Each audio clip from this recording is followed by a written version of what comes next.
Hello and welcome into the GSMC Sports Podcast brought to you by the GSMC Sports Network. I'm your host TJ Mabardi. We are coming to you live on a Monday afternoon. Today is October 7th and today we are going to be diving into some of the biggest storylines from the NFL over the course of the weekend. Going to talk about some of the most surprising results. Last night, the Pittsburgh Steelers at home losing a game to the Dallas Cowboys. Great for the Cowboys, but I have some thoughts more so about the Steelers, and I think that they're on fraud watch. We'll be diving into that conversation. We're additionally going to be talking about some of the other key results from the weekend. We saw the Houston Texans defeat the Buffalo Bills as the Bills offense struggled to get themselves going once again. Cincinnati versus Baltimore, overtime game. Joe Burrow, Lamar Jackson,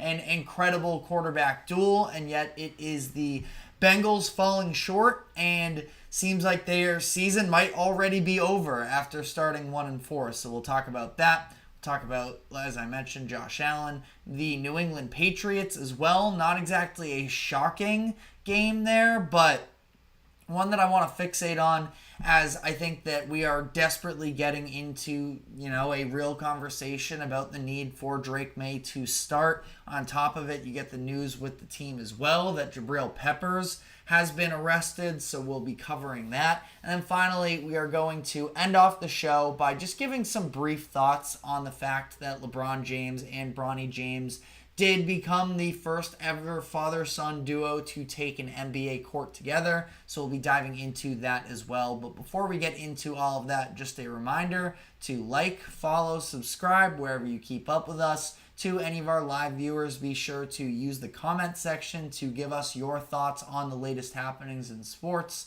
as we try and make this show as interactive as possible. And if you would like to become an even bigger part of the show, you can use the Super Chat feature that is available on YouTube by clicking the dollar sign button at the bottom of the chat. Or you could go to the link that is streaming across the bottom ticker, gsmcpodcast.net, to leave a tip or donation along with a comment. Your comment will pop up on screen for everyone to see. Anything would be very greatly appreciated there.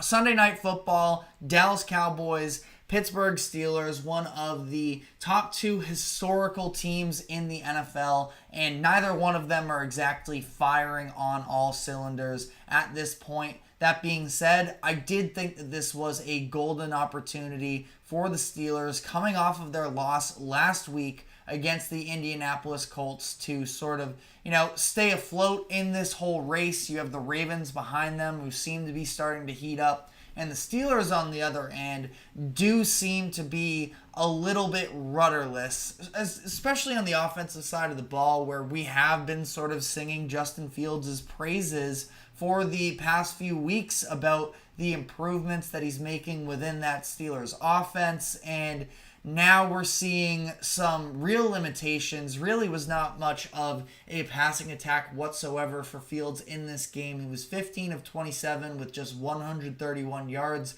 and 2 touchdowns. He provided a little bit more in the running game as well, and you could see him extending plays. But obviously, unfortunately, part of it with Fields is he can extend plays to his own demise to some degree as well. And I think that you're just starting to see the more erratic parts of him. Now, it's not that I thought Justin Fields was terrible. I thought that this was a bad offensive approach, truthfully, from Arthur Smith and this Steelers offense, not taking advantage of the run game. And listen, they are without Jalen Warren and Cordarrelle Patterson for this game, their second and third string running backs. But Najee is definitely a flawed running back, absolutely. I think he should have been able to go for far more than 42 yards as your lead back in this game. And it's a couple things. It's on Najee himself for never really living up to his draft stature from 2021 when he was a first round pick. But, the offensive line as well is one that we've been highlighting throughout the past month or so of the year, that I don't think they're at the level where they need to be but the inability to take advantage of what is, or at least should be, a diminished Cowboys defense. You add to that as well that Micah Parsons is out, DeMarcus Lawrence is out, their second-round rookie Marshawn Kneeland, I believe, left this game. I might have possibly made a return later in the game, but he leaves the game early in the first quarter. I don't think that he was all too available for them in this game. So you talk about the amount of injuries for the Cowboys on the defensive side of the ball, and this is now at a point with the Steelers where I do think that there are real concerns, and it definitely opens up the door for Russell Wilson to be able to step in. Now, personally, I would still stick with Justin Fields. I've been pro Justin Fields over Russell Wilson headed into the season. I'm not necessarily going to vary off of that yet, but at least based off of what the reporting has been surrounding this game and the overall situation, it does feel like there is still an outside chance that Russell Wilson could step in and become the starting quarterback once again. But, let us know in the comments section what your thoughts are on that. As much as the offense is still a bit, disgrace feels aggressive, but the Steelers' offense has been very much lackluster. This wasn't a great defensive game either, and you're talking about back-to-back weeks where there are some offenses that really aren't all that spectacular who are putting up yards on them. Last week, it was Joe Flacco stepping in for Anthony Richardson in the middle of action. I gave the Steelers a little bit of a benefit of the doubt. That I think that Joe Flacco is still a very fine quarterback. I thought that he reinforced that idea with his performance against the Jaguars just yesterday. But either way, again, throw that one in the trash a little bit. It's always a difficult situation to navigate when you get such a drastic change at quarterback, but also the adjustment is more so on the Colts in that game as well. So maybe I'm even being too nice to the Steelers defense, not being nice to them in this game, where the Cowboys outgained them 445 yards to 226. Now, they made stops in the red zone. This should not have been a game, is the reality of the situation. Because the Cowboys were going up and down the field, they turned the ball over in the red zone a couple times. They get a field goal blocked as well, that the Steelers had every chance to be able to sort of build off of the momentum created, yes, from their defense. So, this whole bend, don't break idea, I give the Steelers defense credit for that. It was also just poor play, I thought, from Dallas, where Dak Prescott really didn't look excellent in this game. He finished 29 of 42, 352 yards, 2 touchdowns, and 2 interceptions. Now, the Cowboys are a very clearly flawed offense, which is why I'm more so harsher on the Steelers in this situation. The fact that the Cowboys were able to have so much success on the run. Rico Dowell, a pretty nice game for him, 20 carries for 87 yards. The offense as a whole averaged 3.5 yards per carry, which is a pretty significant mark, over 100 yards on the ground against the Steelers defense. I think any Cowboys fan would have taken that number coming into this week. And then from a receiving standpoint, it was a hot start for CeeDee Lamb, but really after that interception that Dak threw, it was in that first half, in the first quarter, I believe itself. I can, double check on the exact timing of it. Appears like it might have been actually late in the second quarter, where Dak was throwing to CeeDee. There was clearly some sort of a miscommunication there, and then it was, at least on the broadcast televised, that CeeDee Lamb had some words for Dak Prescott sitting on the sideline, where a lot of the lip-reading experts out there were talking about the throw of CeeDee Lamb just sort of disappointed, saying subpar ball to Dak Prescott. And Dak ultimately, he leads the drive at the end of the game to be able to go out and win that at the end. Now, again, some good success on the ground for them in that as well, in that drive as well. But Dak to be able to, after seeming to be so out of order for a lot of the game, CeeDee Lamb, he had just one catch, I believe it was, after the first quarter, and it was on that touchdown drive right at the end there for the Cowboys. But, I mean, CeeDee Lamb, he seems to have a lot of frustration, and it's a situation where Lamb, after having his little outburst against Dak during that Ravens game a couple weeks ago, he said he reflected on it and he felt better. It wasn't super explosive necessarily. Like, I thought that he kept his emotions in check. So I'm definitely not going to butcher CeeDee Lamb by any means because of that. But he talked about this idea that, he's going to grow from it. And he's not going to make that mistake again. It wasn't the exact same mistake. And I can't even say it was a mistake because he was calling out his quarterback for what was a very bad throw. But that being said as well, there is clearly some sort of a divide or a block that's building between Dak Prescott and CeeDee Lamb, that they just have not been on the same page, really going back to that playoff game last year against the Packers, where things were very clearly off then, and we really haven't seen that combination fully emerge just yet. And you wonder if there's, some pent-up emotions being built up on the side of these two players. Really hard to quite put a finger on it because I think that they are both top 10 players at their position. Now, Dak, making the case for him being a top 10 quarterback is probably a little bit more difficult.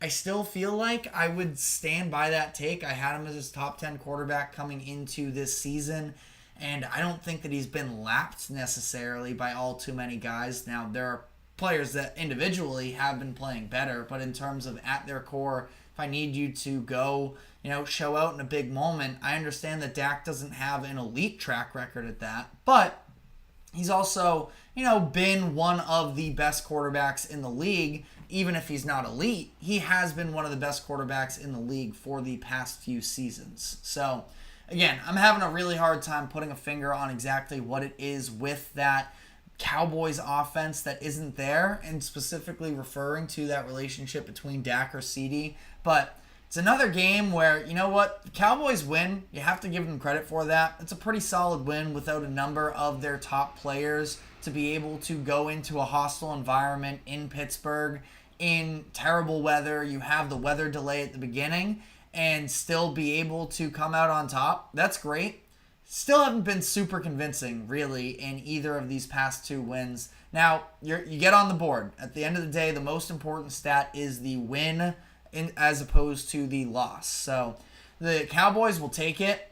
I still don't feel very good about them and their overall long-term Super Bowl aspirations for this season. It's not like there are a ton of teams really in the NFC that feel like they are going to, really be vying for that playoff positioning quite as much as the Cowboys. I do feel like the NFC North as a whole, that is easily the most talented division at this point. Now with the Vikings at 5-0, and we're going to be talking about that game a little bit later as well. But now with the Vikings at 5-0, this is a situation where I feel like ultimately they are able to, maybe build on some things. And at this point, really what I'm getting at is the Vikings are now very solidified in the playoff hunt here, and it would take sort of a lot for them to now collapse and be able to fall out of it, which is possible, but I think that they're in it. I think that the Lions and the Packers are certainly in it. The Chicago Bears continue to improve on a week-to-week basis, so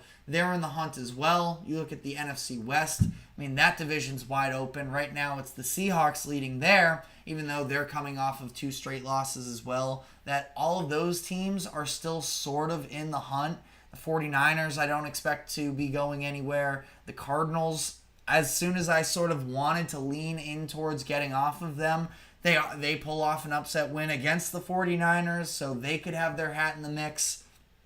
There are teams, like the Cowboys should not be sitting comfortably right now.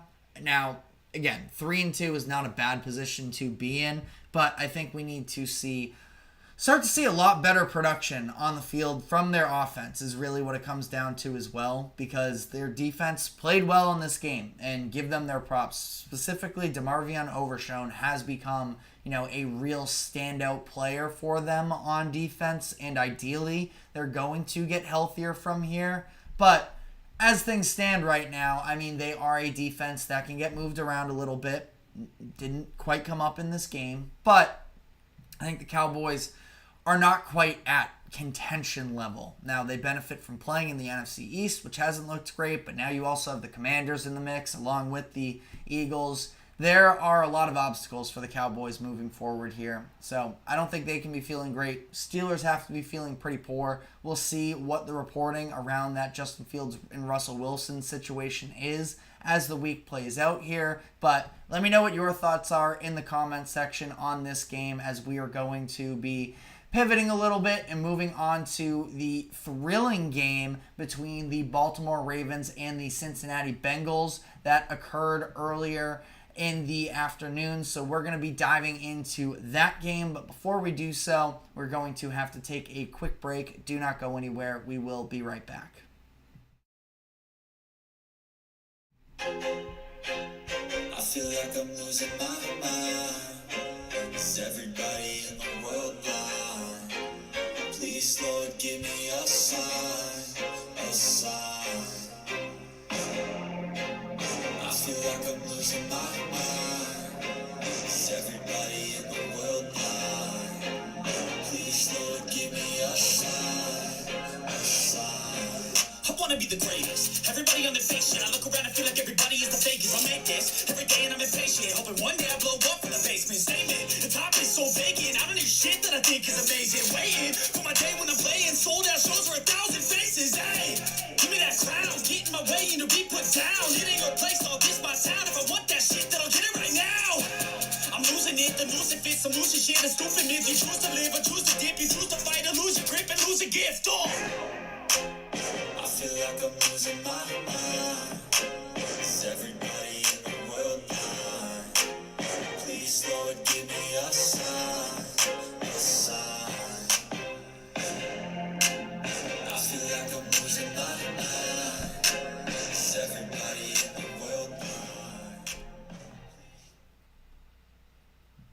Welcome back into the GSMC Sports Podcast, as we are now going to be diving into the divisional matchup between the Baltimore Ravens and Cincinnati Bengals, and we got a crazy one. Ended up being a barn burner. Ravens outlast the Bengals 41-38 in overtime. This is a game that, I mean, we can start a lot of positives for the Ravens. The fact that, you know, their offense does continue to be thriving under this new sort of identity. I mean, it's prioritizing the run game, and they still had 175 yards on the ground, so that's great for them there.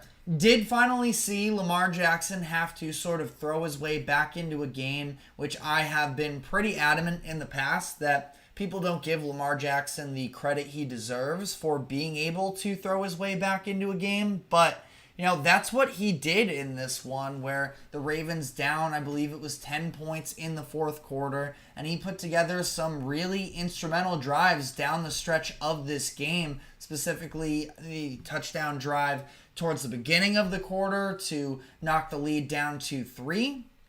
I thought that he was unbelievable on that one. That was a methodical drive.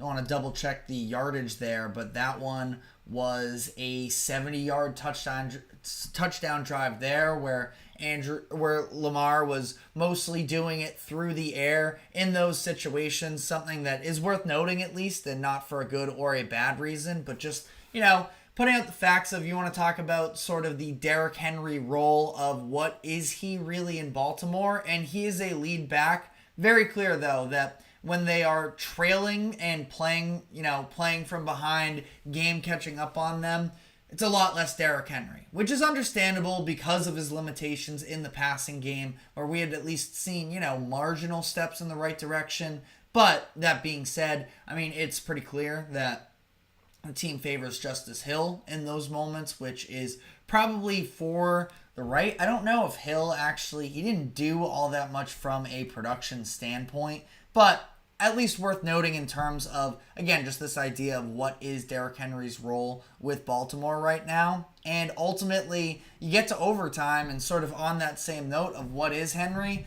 he's the guy who can close the door for you. And there have been people asking questions about, well, what does can this Ravens team close games? Because they had the close call against the Cowboys the week prior to that. It was letting the game slip away from them in a 2-score game in the fourth quarter against the Raiders. So there were these questions about, are the Ravens actually capable of closing the door? I don't know if we have a definitive answer to that, but in come Derrick Henry for the 51-yard run that he ripped off in overtime to be able to get the Ravens into field goal range and walk it off there. Now, walk it off there because the Bengals had possession of the ball, and I mean, it's got to be a very frustrating loss here for Bengals fans that I really do feel for you. It's Lamar Jackson not being able to corral a fumble in overtime, that getting bobbled around, the Bengals taking over the ball inside of the Baltimore 40-yard line, and they just run the ball 3 straight times because they figure they're playing for the field goal. They're going to make this an easy one, and McPherson, who is one of the better kickers in the league, is going to knock it down for them. So Joe Burrow, I mean, that's the thing is, during the fourth quarter, not great. That interception that he had that did sort of lead to the opportunity of the Ravens being able to tie the game and force it to overtime.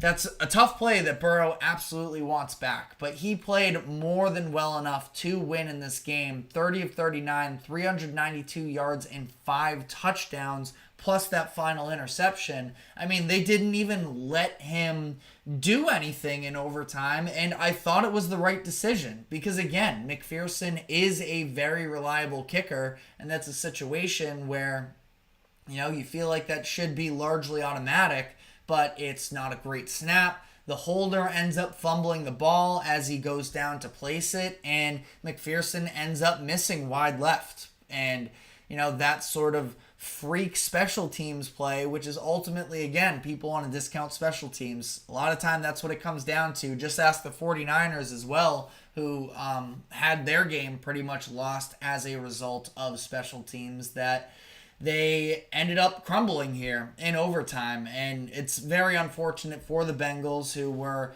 a playoff contender, a potential Super Bowl contender coming into the season, and now they're sitting in a place now a few weeks in where, especially the last 4 weeks, I think their offense has been pretty good in large part, but their defense has just been a disaster for them up to this point in the year, where now they are in a situation where they have extremely heavy odds to overcome in order to make a real playoff run at this point. Now, they have a number of winnable games on their schedule coming out ahead here that at least now you get the Chiefs and the Ravens over with. But again, now looking back at it as well, I mean, Patriots and the Commanders appear to be a good team, but still to have that game at home and to come out short in both of those games, I mean, it is largely detrimental for them. So looking at their schedule just a little bit moving forward here, they're playing Sunday Night Football against the Giants on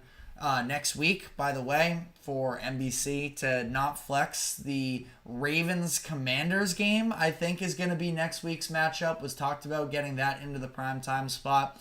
NBC wouldn't go for it. I mean, that's just a little bit diabolical in my eyes to not see them, having these two very exciting quarterbacks and Lamar and Jaden Daniels face off against each other. And now we're talking about a 2-win Giants team that is probably, better than what their record is, or worse than what their record is, and the Bengals being 1-4. And, I still think that they're a solid team overall, but playoffs feel like a huge stretch for them at this point. So, anyways, that's a whole different aside there. But for the Bengals, it is on the road against the Giants, at Cleveland, versus Philadelphia. A tough one, winnable, but I don't know how much I trust this Bengals team as a whole now, especially on the defensive side of the ball. Like, at home against the Raiders is winnable, and then you have another matchup on the road against the Ravens, and then on the road again against the Chargers, and then a bye. I mean, at that point, I think realistically, those are 6 games that I just rattled off, and at that point, they'll be now 11 games into the season by the time they get to their bye week. I think that they probably have to win a minimum of 4 of those games. You probably have to win 5 of the 6. Like, there is just such little wiggle room for them at this point. And I don't know if I have the confidence level in that defense to be able to, keep them in games. Because now you look at Jamar Chase and Joe Burrow appear to be on the same page once again. And you have T. Higgins with a big-time game as well. For Chase, Chase, unbelievable. To anybody who is doubting whether or not he is still one of the elite wide receivers, 10 receptions, 193 yards, 2 touchdowns there. But T. Higgins as well. 9 catches for 83 yards and 2 touchdowns. So you have both of your pass catchers back and the offense is clicking, and you still just don't have any real semblance of a defense. I saw people trying to pin it on the rushing game, which, to be fair, isn't exactly great for the Bengals, where 23 carries for 71 yards, very much lackluster. Their offense isn't the reason they lost this game. We can admit that, there are still definitely deficiencies in that running game, and maybe if it were better, they would have been able to do a better job of closing it. I do think that Chase Brown has sort of emerged as, I think he's going to be taking over the leading back spot moving forward here, but that's neither here nor there.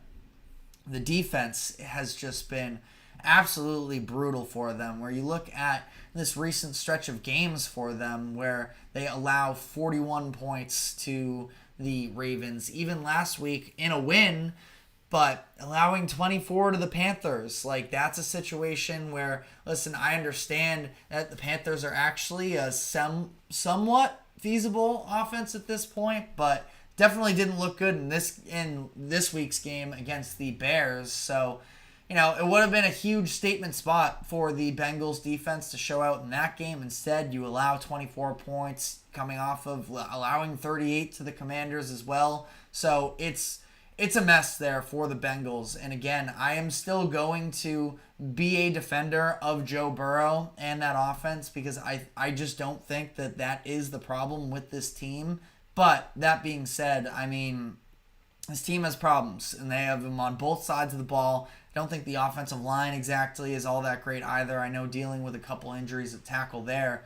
But this is a Bengals team that, I wouldn't bet my entire life savings against them missing the playoffs, because I still feel like they're a talented enough team, and when you have Joe Burrow and Jamar Chase, that it's hard for me to totally count you out. But this is just getting into very dangerous territory for the Bengals, and I don't know if they are actually going to be able to recover. But I guess sort of to wrap things up, I do want to give credit to the Ravens, because that secondary, still not great. That's something that we highlighted against the Raiders when they got picked apart in the second half of that game. Would prefer to see them, play opposing offenses better. But, they do have the talent. Nate Wiggins played in this game. I thought he was all right. He is still a little bit in a bigger role than I would probably prefer him to, considering I don't think that he's extremely NFL ready up to this point. But, he's had his contributions to this secondary. But, again, I do think it's a bit of a concern. I don't know exactly what it is. I feel like they're not a bad defense in terms of applying pressure, but for whatever reason, opposing offenses are having success throwing against the Ravens right now.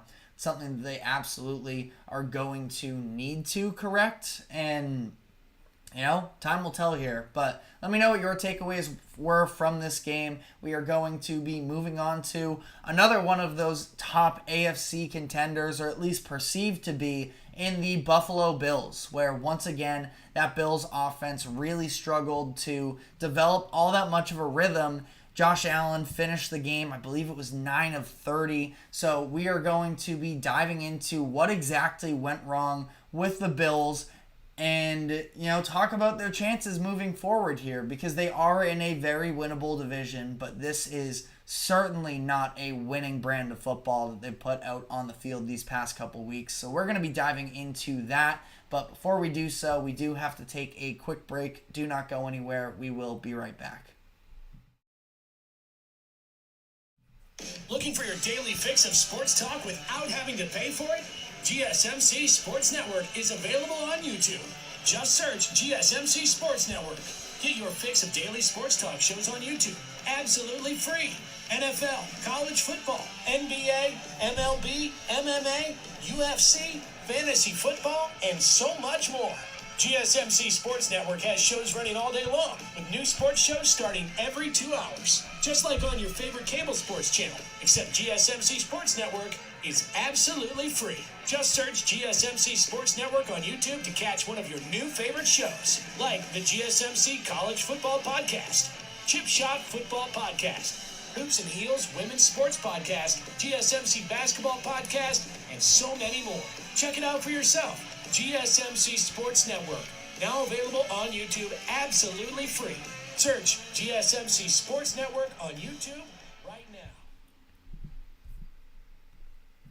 Welcome back into the GSMC Sports Podcast, as we are now going to be diving into the game between the Houston Texans and Buffalo Bills. This was being labeled as the Stephon Diggs revenge game coming into the week. We got a little bit of that, I suppose. Diggs had a fine game for himself. Ultimately, it was 6 receptions for 82 yards, no touchdowns. He was fine. This was more so about Diggs. I don't know. I'm not ready to say he was proven right about some of the comments he made about Josh Allen. But, he sent out a little bit of cryptic messages of, what are we sure that Josh Allen is going to look great once he no longer has a wide receiver 1? And through the first few weeks, Josh Allen was the early MVP favorite, and by a significant margin at that as well. But I do think there was also a little bit of an understanding as a whole from the NFL community, at least the ones that were maybe a little bit more rational, that there were still going to be challenges to come with this Bills roster, that the fact that they are sort of up against it in terms of having some of these other teams just outclassing them from an on-paper, talent comparison. And I think that we definitely saw that in this game. And specifically, we're seeing with the Bills offense really what it looks like, having this lack of a number 1 weapon for Josh Allen to lean on, especially having Khalil Shakir out in this game. That was definitely a big loss for them. But even if there isn't a true number 1 wide receiver that has great game-breaking talents, this was a very bad game from Josh Allen. 9 of 30, 131 yards, and 1 touchdown. Added another 54 yards on the ground. So, we understand that he is capable of making big-time plays. And when the Bills' offense was starting to heat up in the third quarter, it was in large part due to Josh Allen. That being said, he left a lot of chances out there on the table. I thought especially so in the first half, where you just see the inaccuracies with him. And yeah, sure, there's a play, on a deep shot to Mac Hollins where I thought that his throw was off. Mac Hollins probably could have played that one better, and it was likely going for a touchdown had they converted there, but both parties should be held responsible. That's kind of where you start to get those specific cases of, okay, Josh Allen, you are now the highest paid player on the roster. As a result, you're going to have to work with lesser targets, and you gotta just be a little bit more precise with some of these passes, and he just was not in this game. There was that deep shot to Mac Hollins. There was another one where Hollins was wide open in the middle of the field on a 3rd and long. Now, at that point, Allen was rolling out of the pocket, so not an easy throw necessarily. But again, the inaccuracies with him were very much on display in this game. And, if this is the worst game you're ever going to get from Josh Allen, it is a statement about how, he still has a very high floor, I would argue, that he can still, get you real impactful plays even when he's not at his sharpest. And we didn't see him turn the ball over as well, so it's not like that was an issue either that, got in the way. It's not like you were getting the hair on fire Josh Allen that was, making overzealous plays and making mistakes there. It's just, you got a little bit of an erratic version of him in this game. And that's with having an actual decent rushing attack in this game as well. James Cook, 20 carries for 82 yards, 4.1 yards per carry, a touchdown there. So, they were moving the ball decently well on the ground. It's just the semblance of a passing game was non-existent for the second straight week. And that's something you can't have with Josh Allen. And again, I do understand that they are a limited receiver core, especially without Shakir. But you do have a couple tight ends that I think are positive assets to you in Dalton Kincaid and in Dawson Knox. Both of them, I think, are at least, viable options for you. Keon Coleman, just one catch, and it was on that 49-yard touchdown where he was just able to burn the defenders. But, not very much success there with Keon Coleman. 5 targets and didn't really pay off for them. Like I mentioned, a couple missed shots to Mac Hollins. That this game was fully on the passing game and on the coaching as well, of course. If you didn't catch any of it as well, the very Spark Notes version of this would be the fact that the Bills got the ball back with 30 seconds left in regulation, backed up on their own 3-yard line, and I really do not know what the thought process was, and I'm sure McDermott and Allen have commented on it post-game, but the fact that they, from their own 3-yard line, basically no timeouts either, so the scoring upside was pretty much non-existent, that they threw 3 straight incompletions, at least, one of them was almost intercepted on that first throw. They end up shanking a punt that puts the Texans about 5 yards away from field goal range, and they end up getting walked off. I don't know. Again, if you have seen it, I'm going to look into it more myself, but feel free to let us know in the comment section if you have any thoughts on that situation or if you've seen anything specific from Sean McDermott. But that was a disastrous decision. It had Scott Hansen of Red Zone out of his mind confused based off of how that went down. So, as much, definitely on the passing game, I'd throw coaching in there as well. I thought the defense played more than well enough to win this game. There was the one busted coverage on that Nico Collins touchdown that, was a difference maker for sure for them.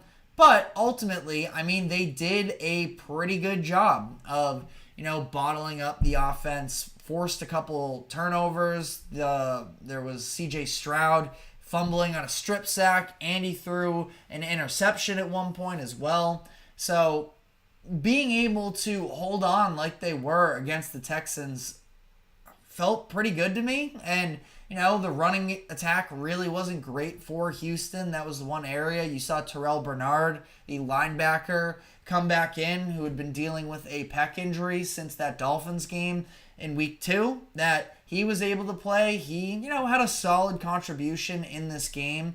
I thought the defense was pretty good. And that's what I do want to continue to give Sean McDermott credit for, is the way that they've been able to step up. Christian Benford has been one of the more improved players, I think, at least from a standout perspective of me just watching on a regular basis, that Benford has done a pretty good job, all things considered, throughout this season. And I think that, after having so much offloading of secondary talent during this past offseason, that he's been very much needed for them, of having a positive impact for them. You have Dorian Williams, who has really taken on a bigger role. Specifically, it was when Bernard got hurt in that Week 2 matchup against the Dolphins that Dorian Williams has been able to step into a bigger role, and he's proving himself to the point where Bernard is back in this game, and Dorian Williams is still getting significant snaps for them. So there are positives for the Bills out of all of this, but in terms of the passing game, it's hard to come up with any that they need to be better. Now, quickly here on the Texans side of this game, I think that, again, we are definitely seeing that this is a version of an offense that needs to be better, and specifically the area of improvement for them, I think, is having more success running the ball. Haven't really been able to do that since Joe Mixon left with an injury on that Sunday night game in Week 2. Sounds like he's coming towards a return. That, Cam Akers has been fine for them, I suppose.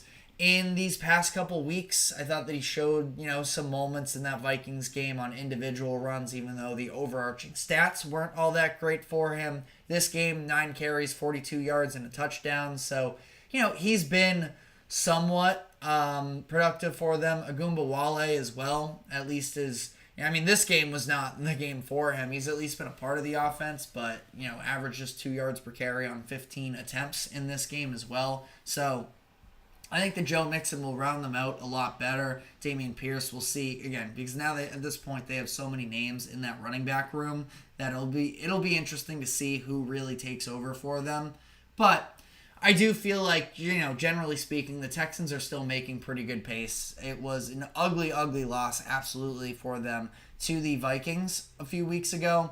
But since then, they have, been able to win ugly, which I suppose is, I'm going to choose to at least look at it, of their defense has been very impressive this year. And I think it's a step up from last year where they were able to sort of, overcome, it seems like up to this point at least, some key losses. Blake Cashman and Jonathan Grenard, both players that left. You replace, you at least replace Grenard with Danielle Hunter, who's been a big impact player for them. Henry To'o taking on a bigger role at that linebacker position. So, they've been pretty good, all things considered. And the Texans, still look a little bit young at times. CJ Stroud, a little bit more of a turnover bug, but that was, based off of last year where he was historically great for a rookie in terms of not turning the ball over. That, there are growing pains.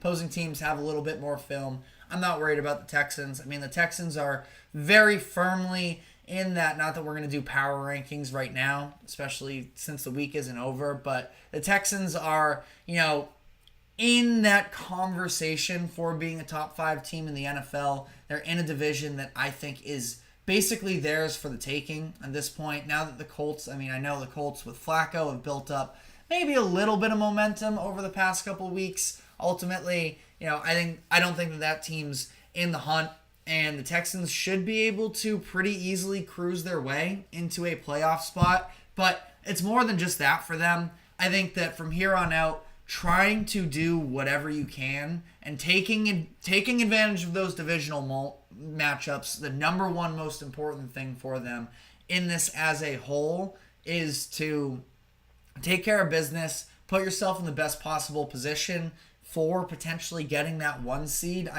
We'll see how things shake out here. They are second in the conference right now behind the Kansas City Chiefs, but they have, had a significantly better strength of schedule up to this point. They have more winnable games on the schedule, in my opinion, in relation to the Chiefs. So, if they can find a way to get home field advantage throughout the playoffs, I think it would be massive for CJ Stroud and a team that, is now very talented, but is still, relatively new into the being ultra competitive scene. So I think that would be a huge mark for them. But let me know what your thoughts are in the comment section. We are going to be continuing on here with our NFL coverage, and I want to dive into the mess that currently is the New England Patriots, where, they lose another game big. You have the head coach and Gerard Mayo making some interesting comments about the starting quarterback position moving forward, and on top of all of it as well, one of their best players in Jabril Peppers gets arrested on Saturday. So we're going to dive into the bit of a mess that the New England Patriots currently are. But before we do so, we are going to take a quick break. Do not go anywhere. We will be right back.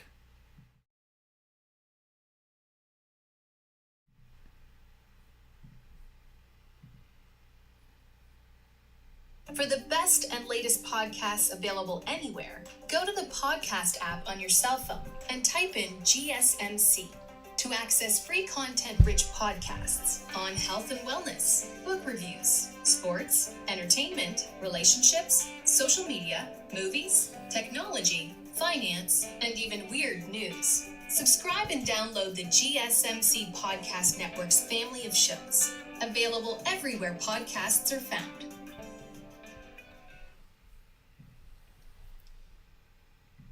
Welcome back into the GSMC Sports Podcast, as we're now going to be diving into my New England Patriots, where really was hoping to just avoid talking about them altogether, but things are getting to a point where it has just been so loud and messy from New England these past few weeks. As just heading into the weekend, there was a whole situation where there was at least rumors. It was a Patriots beat writer that works for Patriots.com went on a podcast and was talking about the locker room is nearing a mutiny, exact words in that conversation, and just how disgruntled everybody appears to be. As he put it in the situation, it was Alan Lazar. It was the offense going against the offense, the defense going against the defense, and just as a whole, this idea as well that there is some real discontent from maybe, again, this is just speculation on his part, that there is some resentment from the players that the Patriots are deciding to sit Drake May as opposed to throwing him out there because of the fact that the Patriots offensive line is very bad, that they don't want to shake his confidence. But there's players that feel like he could do a better job than Jacoby Brissett, and that they're all laying their bodies on the line on a weekly basis. Why isn't Drake May? And it's because Drake May is just frankly far more important than every one of those wide receivers that's currently playing for New England. I'm a Patriots fan. There are a couple guys on that team that I do like. I feel like Jalen Polk has at least shown flashes. Demario Douglas, who had a pretty solid game for himself relative to Patriots standards right now. Once we get Kendrick Bourne fully back on track, I think that he could be a player for them at least. But all that being said, none of them are anywhere near as close in importance to the Patriots franchise than Drake May is. Drake May is basically the only thing that I myself, as a Patriots fan, really have to look forward to, other than the defense as well, where Christian Gonzalez continues to be a star for them on that side of the ball. But realistically, it is just Drake May that's kind of the long-term hope that he pans out for them. That Gerard Mayo, who has definitely had his share of ups and downs up to this point in the season, we don't really know about him. But I guess, again, Drake May really is the hope. Now, Gerard Mayo did make some pretty interesting comments after the game up to this point.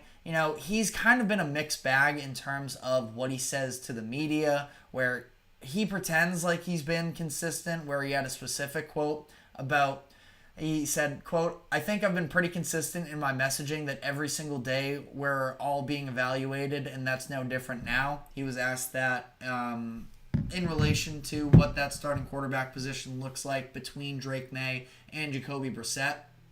He can say that he's been consistent and that everybody's being evaluated, which is true.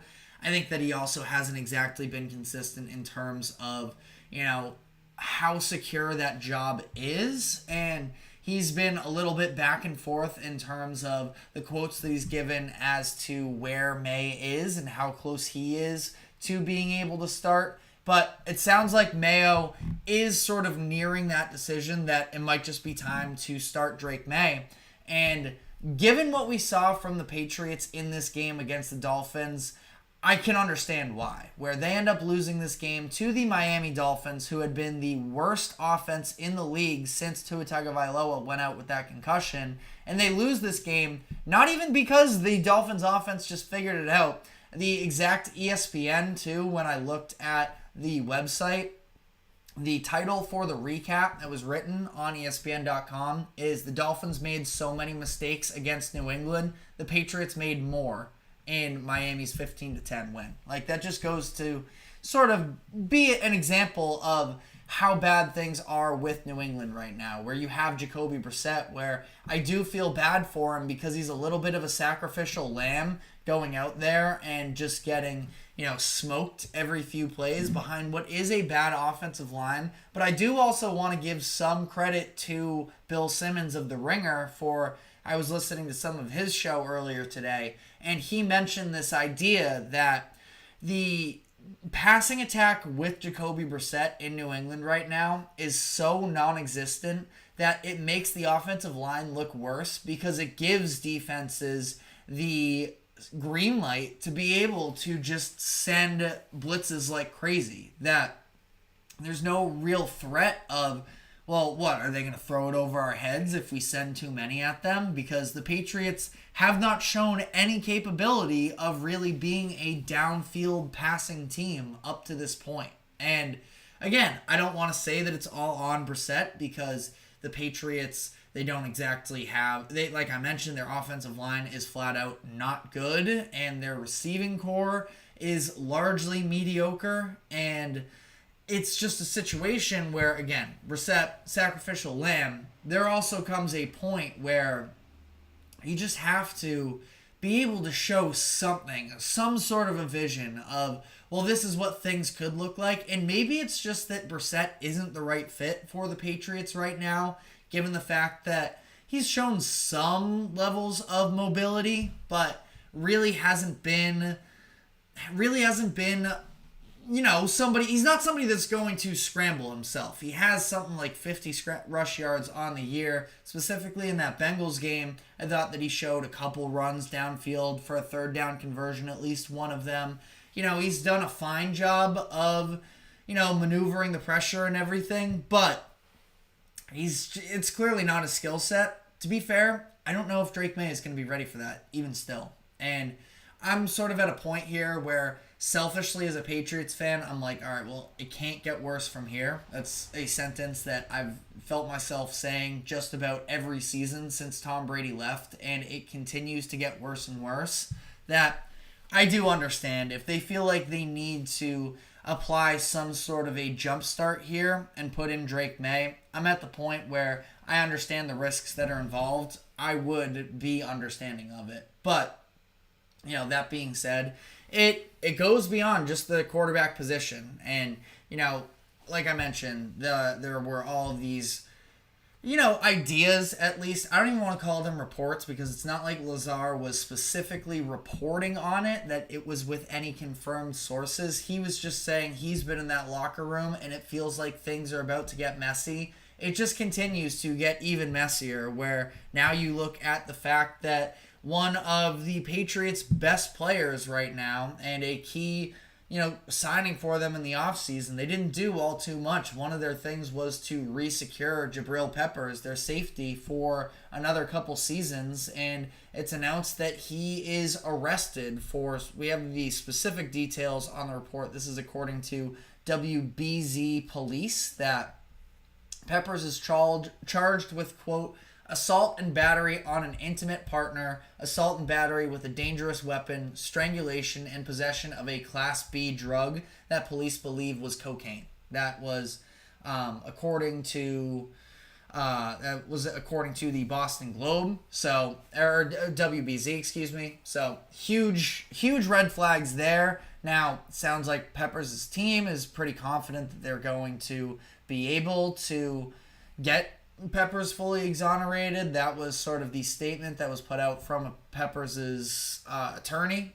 I think it was this morning, that there is evidence that can contradict the victim's story. So who knows there, but it's just sort of another feather in the dunce cap hat that is currently, on this entire Patriots organization, where it has just been so dysfunctional these past few years. And I think that it gets masked a little bit based off of the fact that the Patriots were good for so long that, again, nobody's ever going to have sympathy for the Patriots fan or anything along those lines. And I'm not asking for sympathy. I'm just asking, can we at least all hold the Patriots accountable for how bad things have been these past few years? Because, this is nowhere near. And, you have Robert Kraft in the offseason, putting out the Dynasty, which is basically a half hit piece on Bill Belichick, a half puff piece for him and his role in this entire situation. And why would that even be a thought, that, the Patriots are so much above any one person and Brady and Belichick, that it is, Robert Kraft and the infrastructure that's been carrying this thing? And that's not exactly what they said. It felt like a lot of what the messages were there. And I just could not feel more far off based off of how things have played out these past few seasons. And again, things just somehow continue to keep getting worse. They lose to a Dolphins team that is without multiple starters on each side of the ball, was basically, they were having Tyreek Hill meltdowns is a bit, dramatic, but he was up in arms big time just last week against the Dolphins, coming off of a short week there, and the Patriots can't muster up more than 10 points because that is just the state of what that offense is. So, extremely messy there. Expectations, because the reality of the situation is the Patriots were never supposed to be a good team this year, that they were supposed to be one of the bottom feeders. They sucked me in a little bit following that Bengals win and the Seahawks overtime loss, that they're not going to be a winning team by any means, but they can at least hang around in things. I mean, technically this was a close game, but that's not an accomplishment against this Miami Dolphins team as they currently stand with all of their injuries. So I think the Patriots it seems to be nearing that Drake May, pressing the panic button a little bit and throwing him in there. Again, I'll root for it if it happens because I'm curious to see what Drake May has. I'm a little bit jealous of the fans of a Denver or a Washington or a Chicago that are seeing their rookie quarterbacks take steps in the right direction, and instead I am unfortunately watching this Patriots team that instills really no positive feelings in me, except for Christian Gonzalez. Big Christian Gonzalez guy. But outside of that, Patriots are a mess right now, and that is the reality of the situation. Not a ton to tell you about the Dolphins here. I mean, Jalen Wright looked good for them. I guess that's something. Tyler Huntley maybe looked a little bit more comfortable, but very still clearly, limited in the passing game. That my thoughts haven't really changed there with the Dolphins of where they're at. I think they need to go invest into a better backup option behind Tua, whether Tua plays this year or not. I think they need somebody, at least for the time being, if they want to stay competitive in the playoff race. But you know what? A win's a win for them. So congrats, Miami. You have that going for you. But either way, just a terrible, terrible football game on both ends. But we're going to continue to be talking NFL, of course, through the rest of the week. But I do want to at least mention here the fact that LeBron James and Bronny James took the court together for the first time, first ever father-son duo on a court. So just on an NBA court specifically. I want to dive into that game, just sort of talk about what the developmental process looks like for Bronny James. Had some very interesting conversations earlier this afternoon in the GSMC production meetings, and just talking about what the steps are for Bronny, how he's going to sort of fit into this whole Lakers picture, and then do a little bit of my thoughts, just generally speaking, as the NBA season is nearing a start within the next couple weeks, talking about the Los Angeles Lakers and where they stand in the overall power dynamic and hierarchy of the Western Conference and the NBA as a whole. So we're going to be diving into that. But before we do so, we are going to take a quick break. Do not go anywhere. We will be right back.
Welcome back into the GSMC Sports Podcast as we are headed into our final segment of the day. And this one, a little bit more lighthearted because we are talking at the end of the day NBA preseason action. But overall, a very cool moment last night in the NBA where we saw the first ever father-son duo on an NBA court together, and that was with LeBron James and Bronny James both playing in this game. And just getting to see that sort of visual aspect of it, of course, I thought it was pretty funny. A lot of people on the internet joking about the fact that LeBron sort of ran up to stand next to Bronny to make sure that we got that shot of the two of them next to each other. But, you know, LeBron's going to get teased for just about anything he does on an NBA court. But genuinely a very, very cool moment to see. And you know, I think more than anything, it's a testament to LeBron James for the longevity that he's had throughout his career to be able to still be not just like kicking it on the bench of some NBA roster, but to actually still be one of the best players in the league and have his son playing along with him. Huge accomplishment for him as a basketball player and him as a dad. So, you know, that's the positive sort of spin on all of this, is as much as, you know, it's setting up Bronny James for, you know, some criticism. At the end of the day, we all, I think, understand how incredible of an accomplishment this is, even if there was definitely some nepotism at play, which is something that is, you know, a lot of people want to look down on the idea and scold anybody for even mentioning that. Nobody is denying that nepotism is a very real thing in not just sports, but in the entire world. But with quite how defensive people get, I think it's a little bit ridiculous. LeBron may have manufactured a way to get his son to him anyways, but either way, I mean, it's just a cool thing to see, and it'll be this fun little subplot along the way. But that being said, I do have some thoughts on just ultimately what this does look like from Bronny from here. We've now gotten to the point where LeBron's been talking about for years. He wants to be on the same team. He wants to play with Bronny specifically, is sort of what the vision has been. We're here. What are these next steps? And I think that it's really important for Bronny and LeBron to not get too, you know, up in arms or, you know, rising above this idea that Bronny is still a very raw NBA prospect, because we saw some struggles in Summer League.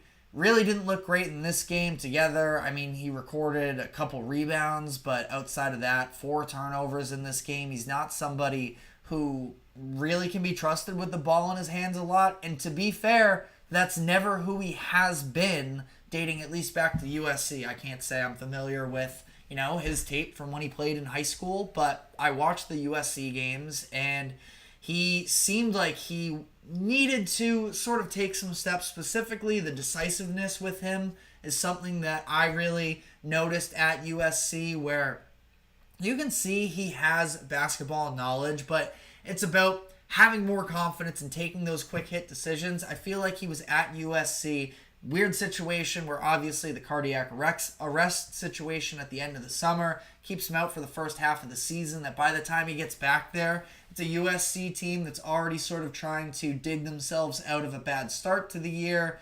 Maybe a little bit of individual, you know, jockeying for positions and looks and stuff along those lines. I know they played better down the stretch of the season, but, you know, I just think it was a weird situation for Bronny there. And that's why I would have preferred to see him stay in college for another year. But ultimately, you make the NBA.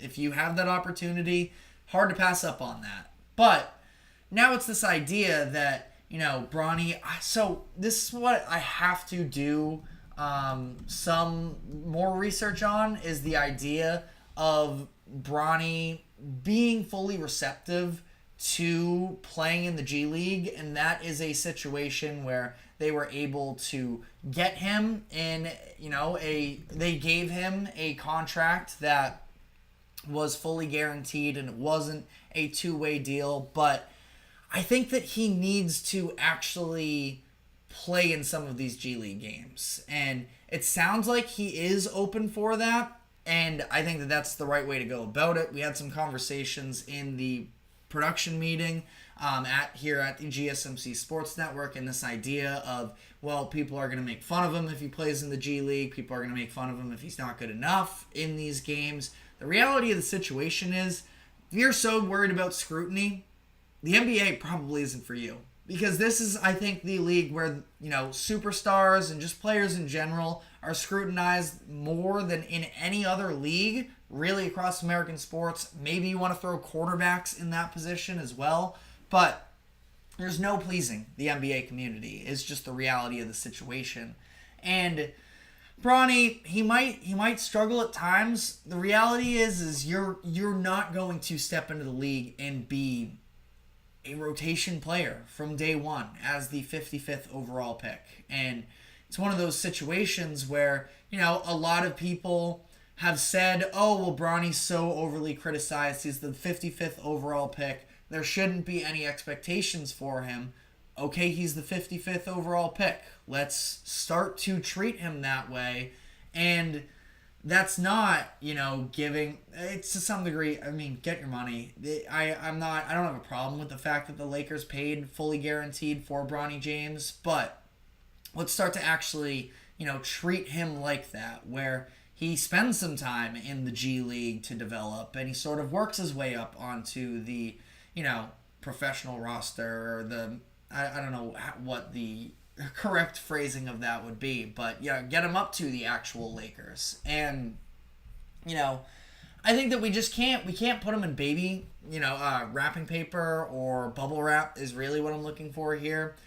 It's not a way to actually develop somebody. Sometimes it's about getting thrown into the fire, and this fire that we're talking about is the G League. So I'm not really sure how he's supposed to get full game reps and get used to game speed. If it's not in the G League, and, in a situation where, he could potentially get exposed, that's just what professional sports is. So this idea that holding out with him and, protecting him, I think for his own good, he's got to start to, earn it himself. And I think that generally speaking here, sort of last thoughts on all of this, is the majority of, I think, rational NBA fans understand that this is not something that we don't need to really be caring all that much about Bronny James in terms of the analysis of his actual play. It'll be a fun subplot. It has very little significance on the upcoming 2024-25 season. And that's what the bigger deal is right now for the Lakers, being in a position where you don't... I know LeBron continues to prove the world wrong and all of that, but this is a situation where, you don't know how many years left you're going to have of LeBron. And last year, I don't think that anybody was satisfied with the results. Now, Lakers 0-2 in the preseason so far. I really couldn't care less about what your preseason record is. Celtics 2-0, but that's neither here nor there. It really doesn't matter. Just had to drop that in there since we're talking Lakers, obviously. But, I think that JJ Redick has done a lot of good things. I think in terms of, you see the interactions with him and his players, there seems to be very much a mutual understanding, this idea of how he handles the media. Is he a little bit short sometimes and, not embracive? Fine. But also, he doesn't really need to be. He's somebody that he very much is still doing a lot of proving to himself. I think that he's done some good things. You talk about, there have been at least like montages and such that I've seen about him trying to open up more shots for Rui Hachimura. Hasn't necessarily been burying them, but, you can see the pieces of the puzzle starting to come together there. I do still think that the Lakers roster is a little bit lackluster. Now, we'll see. D'Angelo Russell, he had a lot of positive things to say about JJ Redick early on. It seems like the locker room is all bought in there. We'll see how that translates once the actual season kicks off and you have the usual, Lakers media tour of everybody sort of giving their 2 cents on it. I'm going to be guilty of it myself as well, but, I'm not holding them to the expectation that this is a championship competing season for them. It wouldn't be the most surprising thing in the world to me if it did, somehow piece itself together, but it's very, very little depth, I feel like, with this Lakers team right now. And, it would be really nice to see some of their younger players step up and, really develop for them, where you have Max Christie, who some people within the Lakers organization think is going to take a step forward. Dalton Knecht, who I loved at Tennessee. Obviously, I think most people did that watched him, that I think he can be, a day one rotational player for them. Maybe you get Jalen Hood-Schifino to come around, and if not, at least getting them opportunities to at least play and maybe be trade candidates when, things come around there. We'll see.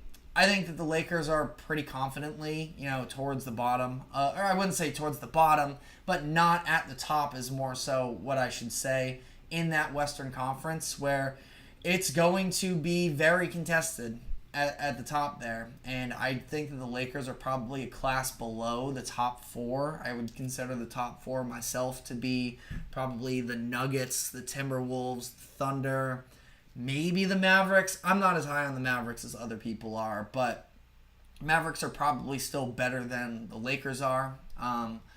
You got a lot of competitive teams in there, and I just feel like this is a situation where the Lakers, they've held on to some of these draft picks the past couple of years. I understand they don't want to fully sell out if it's not a, true move to make them championship competitors.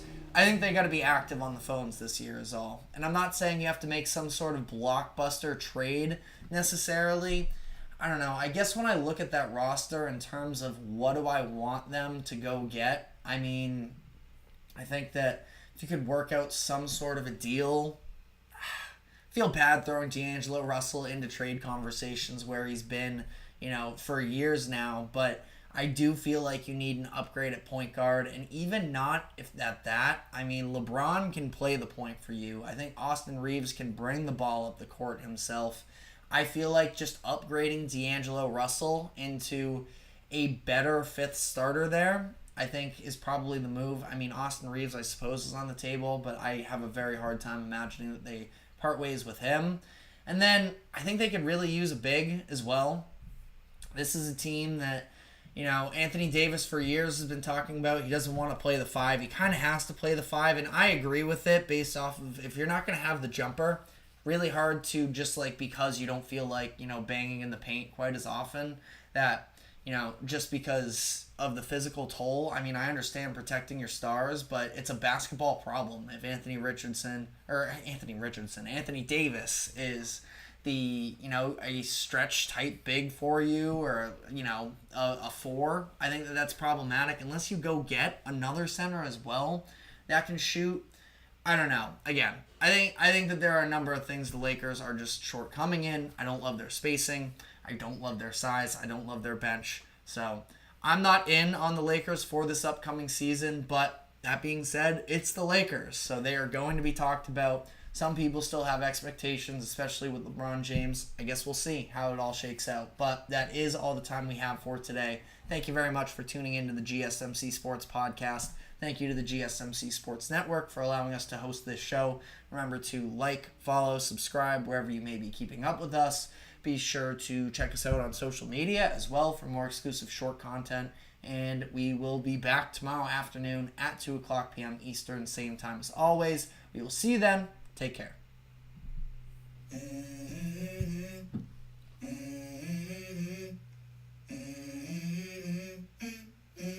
Let's go. I wake up to a little bit of drool on my pillow, feel like it's gonna be a bad day. Yeah, I'm tired of shit, and the coffee ain't hit yet. Damn, ain't that great.